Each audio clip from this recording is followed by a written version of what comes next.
Hey guys, Scott here. Today we're going to do an unboxing or unenveloping and quick review of the three 10-foot USB-C lightning cables. So let's get started. Here's the package that it came in here. And open this up here. And right inside here is the USB lightning cables here.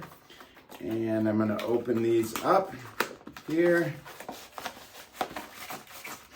Funny, I ordered these because I needed the USB-C. I got a new vehicle and it didn't come with USB ports. It came with USB-C ports. So had to get a few of these. And I really like the 10-foot cord because you don't think you need them until you start using them. And then you're like, how did I ever go with the standards before? So here are my 3-pack of 10-foot USB 2C lightning cables.